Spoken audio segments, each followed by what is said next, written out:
नमस्कार दोस्तों, मेरा नाम है मनीष और आप देख रहे हैं स्टडी प्लैनेट। तो दोस्तों, आज की इस वीडियो में हम लोग बात करने वाले हैं इलेक्शन सिस्टम्स की और ख़ास तौर पर 3 इलेक्शन सिस्टम्स को हम लोग पढ़ेंगे। एफपीटीपी सिस्टम, पीआर सिस्टम और मिक्स्ड प्रोपोर्शनल सिस्टम।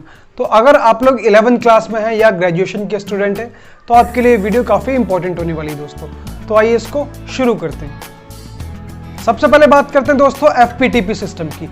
एफपीटीपी की फुल फॉर्म है first past the post system और भारत के अंदर यही सिस्टम अडॉप्ट किया गया है दोस्तों। और ये सिस्टम बहुत ही सिंपल, बहुत ही आसान है। अगर आप लोग इंडिया में रहते हैं तो आप बड़े सिंपल से इसको समझ सकते हैं। भारत के अंदर क्या होता है, इस सिस्टम के अंदर दोस्तों पूरी एक देश को अलग अलग कॉन्स्टिट्यूएंसीज में बांट दिया जाता है, अलग अलग निर्वाचन क्षेत्रों में बांट दिया जाता है और हर एक कॉन्स्टिट्यूएंसी के अंदर, हर एक सीट के अंदर बहुत सारे कैंडिडेट्स ऐसे होते हैं जो कि इलेक्शन लड़ते हैं और बहुत सारे ऐसे कैंडिडेट्स भी हो सकते हैं जो किसी पार्टी से बिलोंग नहीं करते, इंडिपेंडेंट कैंडिडेट भी होते हैं। तो मैं क्या कहना चाहता हूँ, हर एक कॉन्स्टिट्यूएंसी के अंदर बहुत सारे कैंडिडेट्स होते हैं चुनाव को लड़ने वाले, और जिस कैंडिडेट को सबसे ज़्यादा वोट मिल जाते हैं उसको इस सिस्टम के अंदर जीता हुआ माना जाता है दोस्तों।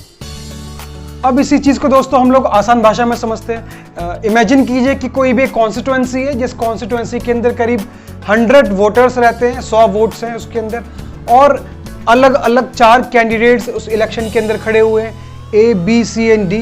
तो होता क्या है एफपीटीपी सिस्टम के अंदर, एफपीटीपी सिस्टम के अंदर इमेजिन कीजिए कि एक कैंडिडेट को 45 वोट्स मिले हैं, B कैंडिडेट्स को 35 वोट्स मिले हैं और C कैंडिडेट को 15 वोट्स मिले हैं और D कैंडिडेट्स को 5 वोट मिले हैं। तो टोटल वोट्स इमेजिन कीजिए कि 100 हैं, जिसमें से A को सबसे ज़्यादा वोट्स मिले हैं 45। तो इस सिस्टम के अंदर, एफपीटीपी सिस्टम के अंदर, जिस भी कैंडिडेट को सबसे ज़्यादा वोट्स मिलेंगे उसी को जीता हुआ मान लिया जाएगा दोस्तों। तो इस सिस्टम के अंदर बड़ा ही सिंपल है। इस सिस्टम के अंदर याद रखने वाली चीज़ बड़ी सिंपल सी है। मैं दोबारा से रिपीट कर देता हूँ आपको कि एफपीटीपी सिस्टम के अंदर किसी भी कैंडिडेट्स को इलेक्शन जीतने के लिए सिर्फ सबसे ज़्यादा वोट्स चाहिए होते हैं। ज़रूरी नहीं है कि किसी भी कैंडिडेट को मेजॉरिटी ऑफ द वोट्स उसके पास हो या ना हो, इस बात से फ़र्क नहीं पड़ता है। मेजॉरिटी ऑफ द वोट्स का मतलब होता है मोर देन 50%।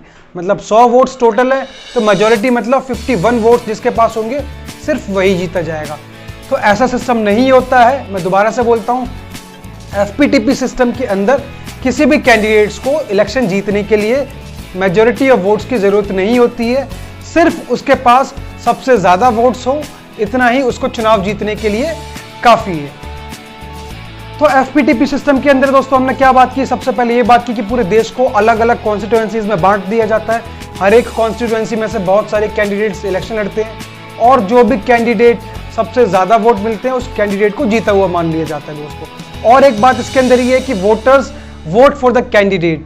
जो वोटर्स होते हैं वो कैंडिडेट के लिए, प्रत्याशी के लिए वोट करते हैं, पार्टी के लिए वोट नहीं करते। मे भी कर सकते हैं पार्टी के लिए, लेकिन जो सबसे पहली प्रायोरिटी होती है वो किसके लिए होती है, कैंडिडेट्स के लिए वोट की जाती है दोस्तों। और बात करें इस सिस्टम के आगे, और इस सिस्टम के अंदर हर एक कॉन्स्टिट्यूएंसी में से सिर्फ और सिर्फ एक ही कैंडिडेट्स इलेक्शन जीत के आ सकता है। अब दोस्तों बात करते हैं थोड़ी सी पीआर सिस्टम के बारे में, प्रोपोर्शनल रिप्रेजेंटेशन सिस्टम की बात करते हैं। तो पीआर सिस्टम के अंदर क्या होता है दोस्तों, पीआर सिस्टम के अंदर किसी भी एक देश को या एक राज्य को पूरी एक सिंगल कॉन्स्टिट्यूएंसी मान लिया जाता है। यहीं से हम डिफरेंस की शुरुआत करते हैं। एफपीटीपी सिस्टम के अंदर क्या था, पूरे देश को अलग अलग कॉन्स्टिट्यूएंसी में बांट दिया गया था।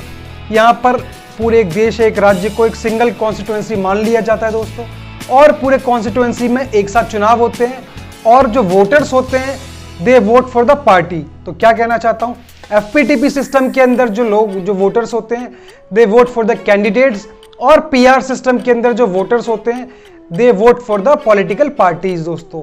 और क्या फर्क होता है, सबसे बड़ा फर्क पीआर सिस्टम के अंदर ये होता है कि किसी भी कैंडिडेट्स को या किसी भी पार्टी को जीतने के लिए मेजॉरिटी ऑफ द वोट्स लेने जरूरी होते हैं। मैं दोबारा से रिपीट करता हूँ, एफपीटीपी सिस्टम के अंदर अभी हमने पढ़ा था कि जिसके अंदर सिर्फ सबसे ज्यादा वोट्स हो उस कैंडिडेट को जीता हुआ मान लिया जाता है। लेकिन पीआर सिस्टम के अंदर कोई भी पॉलिटिकल पार्टी हो या कैंडिडेट हो, उसके पास मेजॉरिटी ऑफ द वोट्स मतलब मोर देन 51% वोट्स होने जरूरी हैं। सिर्फ ऐसे केस में ही कोई भी सरकार या कोई भी कैंडिडेट को जीता हुआ माना जा सकता है दोस्तों। और एक आखिरी सबसे बड़ा फर्क की बात करते हैं। सबसे बड़ा एक ये भी फर्क होता है कि एफपीटीपी सिस्टम के अंदर हम लोगों ने पढ़ा था हर एक कॉन्स्टिट्यूएंसी में से केवल एक ही बंदा चुन के आता है, सिर्फ एक ही कैंडिडेट जीता माना जाता है।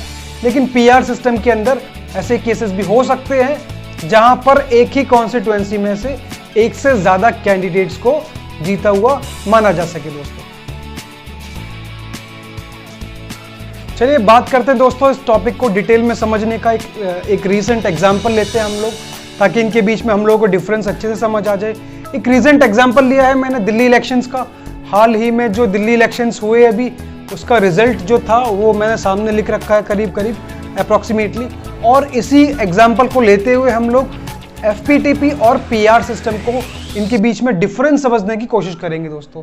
इसके बीच में डिफरेंस की बात करूं तो एक सबसे बड़ा डिफरेंस ये भी है कि एफपीटीपी सिस्टम के अंदर ये बिल्कुल भी जरूरी नहीं है जितने परसेंटेज ऑफ वोट्स जिस पार्टी को मिले, जरूरी नहीं है कि उतने ही परसेंटेज ऑफ सीट्स उसको मिल जाएं।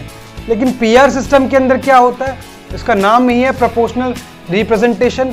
जितनी परसेंटेज ऑफ वोट्स किसी पॉलिटिकल पार्टी को मिलेंगे उतनी ही परसेंटेज ऑफ सीट्स उस पॉलिटिकल पार्टी को दे दी जाएगी दोस्तों। बात करते हैं एग्जाम्पल की। दिल्ली के अंदर जो हाल ही में इलेक्शंस हुए थे, 3 मेजर पार्टीज थी, आम आदमी party, BJP party and Congress party, और चौथा ऑप्शन अदर्स का डाल रखा है मैंने। तो अगर एफपीटीपी सिस्टम के हिसाब से चुनाव हुए दिल्ली में, जो कि हाल ही में हुए थे, उसके अंदर करीब और करीब 55% नंबर ऑफ वोट्स आम आदमी पार्टी को मिले, number of votes BJP party को करीब 32% वोट मिले, और कांग्रेस पार्टी को करीब 10% वोट मिले, और अदर्स को 3% वोट मिले दोस्तों। तो इसके हिसाब से क्या हुआ, मैं दोबारा से बताता हूं कि जितने नंबर ऑफ परसेंटेज वोट्स मिले हैं, 55%, 32%, 10% और 3%, ये क्या है दोस्तों, ये नंबर ऑफ वोट्स हैं। लेकिन जब सीट्स की बारी आई, जब इलेक्शन का रिजल्ट निकल के आया, तो सभी कोई हैरान था। आम आदमी पार्टी को 72 सीट्स मिली, बीजेपी पार्टी को 8 सीट मिली, कांग्रेस पार्टी का खाता भी नहीं खुल पाया, 0 सीट्स मिली। तो समझ रहे हो आप लोग, जितने परसेंटेज ऑफ वोट्स किसी भी पॉलिटिकल पार्टी को मिले हैं, जरूरी नहीं है उतने ही परसेंटेज ऑफ सीट्स किसी भी पॉलिटिकल पार्टी को मिल जाएं। तो एफपीटीपी सिस्टम के अंदर ये काफी बड़ी नाइंसाफी है। कांग्रेस पार्टी को 10% वोट जरूर मिले, लेकिन सीट सिर्फ 0 मिली। एग्जैक्टली 32% वोट बीजेपी पार्टी को मिले, लेकिन सीट्स के नाम पे सिर्फ 10-11% ही सीट उसको मिल पाई दोस्तों। और बात करते हैं, अगर यही सेम इलेक्शंस पीआर सिस्टम के अकॉर्डिंगली होते, अगर यही सेम सिस्टम प्रोपोर्शनल रिप्रेजेंटेशन के हिसाब से होते, तो रिजल्ट का नतीजा कुछ अलग ही हो सकता था दोस्तों। आप देख सकते हैं, क्योंकि इस सिस्टम के अंदर जितने परसेंटेज ऑफ वोट्स मिलते हैं, ठीक उतनी ही परसेंटेज ऑफ सीट्स उस पॉलिटिकल पार्टी को दे दी जाती है दोस्तों। जैसे 55% वोट्स मिले आम आदमी पार्टी को, तो 55% वोट ही सीट्स उसको दे दी गई, 39। और इसमें आपको डिटेल में बता देता हूं एक चीज, टोटल नंबर ऑफ सीट्स जो थी इसमें दिल्ली के अंदर, टोटल नंबर ऑफ सीट्स 70 थी, 70 सीटें थी टोटल दोस्तों। तो 70 सीटों में क्या हुआ, अगर पीआर सिस्टम के अकॉर्डिंगली वोट होते, तो अगर 55% वोट मिले हैं आम आदमी पार्टी को, तो उसको सिर्फ 55% ही सीट दी जाती दोस्तों। सिमिलरली बीजेपी पार्टी को 32% वोट मिले थे, तो उसको 32% के अकॉर्डिंगली 23 सीट्स मिल जाती दोस्तों। 10% वोट मिले थे, तो उसके हिसाब से कांग्रेस पार्टी को 0 नहीं मिलती, 6 सीट मिल जाती दोस्तों। और सिमिलरली क्या, सिमिलरली अदर्स को भी अगर 3% वोट मिले हैं, तो उसको भी करीब करीब 2 सीटें दोस्तों आराम से मिल जाती।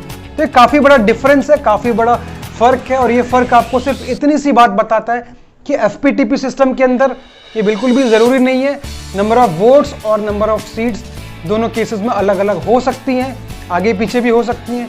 लेकिन पीआर सिस्टम के अंदर जितने number of percent of vote मिलेंगे किसी पॉलिटिकल पार्टी को, ठीक उसी हिसाब के उसको नंबर ऑफ सीट्स दे दी जाएंगी। अब दोस्तों बात करते हैं तीसरे सिस्टम की, जो थोड़ा बहुत कॉमन है, वो भी मिक्स्ड प्रोपोर्शनल सिस्टम। इसके अंदर दोस्तों क्या होता है, एफपीटीपी और पीआर सिस्टम दोनों के फीचर्स होते हैं। कुल मिला के वोटर्स के पास 2 वोट्स होते हैं, 1 for the candidate and 1 for the political party.